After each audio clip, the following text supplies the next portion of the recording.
रामकृष्ण हरी मंडळी.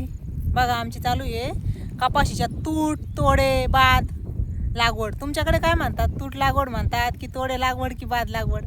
हे बघा कशी कपाशी उगवण शक्ती कशी आहे. उगवण शक्ती म्हणजे जवळपास 75% कपाशी उगून आली आमची आणि 25% उगली नाही. आणि त्यातली पण 25% हारणानी शेंडा शेंडा शेंडा खाऊन घेतली. का? कारण की हे बघा ना, एवढे सगळे शेत जर काय झाल्याच्या नंतर ते हारणं खाणार तरी काय. आमच्याकडे बांधाराचे गवत सुद्धा कुठंच हिरवे झालेले नाहीये.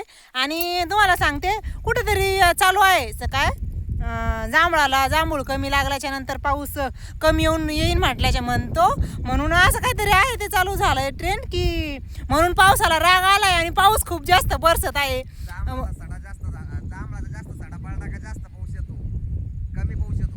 हा का? जांभळाचा सडा जास्त पडला की पाऊस कमी येतो, पण आमच्याकडे जांभळाचा सडा जास्त पडला आणि पाऊस अजिबात येत नाहीये. बघा म्हणजे ते जे शेत आहे ना तिथं, तर तिथं जमिनीतल्या ज्या खालच्या भेगा आहे ना, त्या भेगा सुद्धा अजून बुजलेल्या नाहीये. आणि तर तुम्हाला सांगते जमिनीच्या पूर्ण भेगा सुद्धा व्यवस्थित बुजलेल्या नाही. मी तुम्हाला चला दाखवतेच. एवढी परिस्थिती बिकट आहे. मला वाटतं पाऊस फक्त शहराकडेच येत आहे जिथे त्याची गरज नाही. आणि तिथं पण नेमकं प्रॉब्लेम काय माहिती आहे का? तिथं का वाटतोय जास्त? कारण तिथं रस्ते आहे.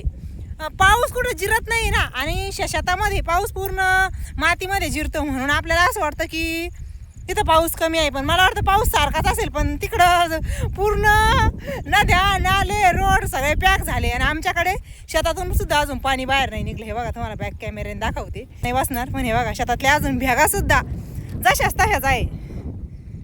हे बघा, याला कोण म्हणून हे शेत बघितल्यानंतर कोणाला वाटेल का इथं पाऊस झालेला आहे?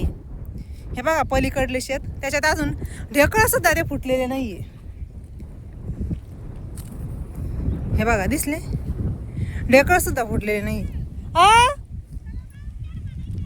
तेच सांगते ना, सगळं वाळून गेलं सांगू राहिले. डबल लागवड चालू आहे बघा आमच्या शेजारी, त्यांची पूर्ण लागवड चालू आहे. बघा दिसते का तुम्हाला शेतामध्ये कपाशी उगलेली कपाशी दिसत नसेल? सकाळपासून एवढंच लावून राहिलं ना. हा बघा सकाळपासून अर्ध पण शेत झालेलं नाहीये. दिसते का शेतामध्ये कुठं कपाशी? कमरं ओढून गेले त्याचे. मग आज पाऊस जर आला असता चांगला तर बघा पूर्ण. आणि हे जे बांधाराच्या साईड नाही जी नाली असते, त्या नालीत पाणी तर काय झालं, अहो ढेकळच विरघळलं नाही. तर हे बघा दिसते का शेतात? कोणी म्हणेल का याच्यात कपाशी लावली, कपाशी लागवड झालेली आहे असं सुद्धा दिसत नाहीये. हे बघा कसे शेत आहे, उन्हाळा असल्यासारखे शेत आहे सध्याला आमची. अशी बिकट परिस्थिती आहे. तुमच्या भागात कसा आहे पाऊस नक्की सांगा कमेंट करून. आमच्याकडे फक्त पावसाळा चालू झालाय, पण पाऊस काही अजून आलेला नाहीये.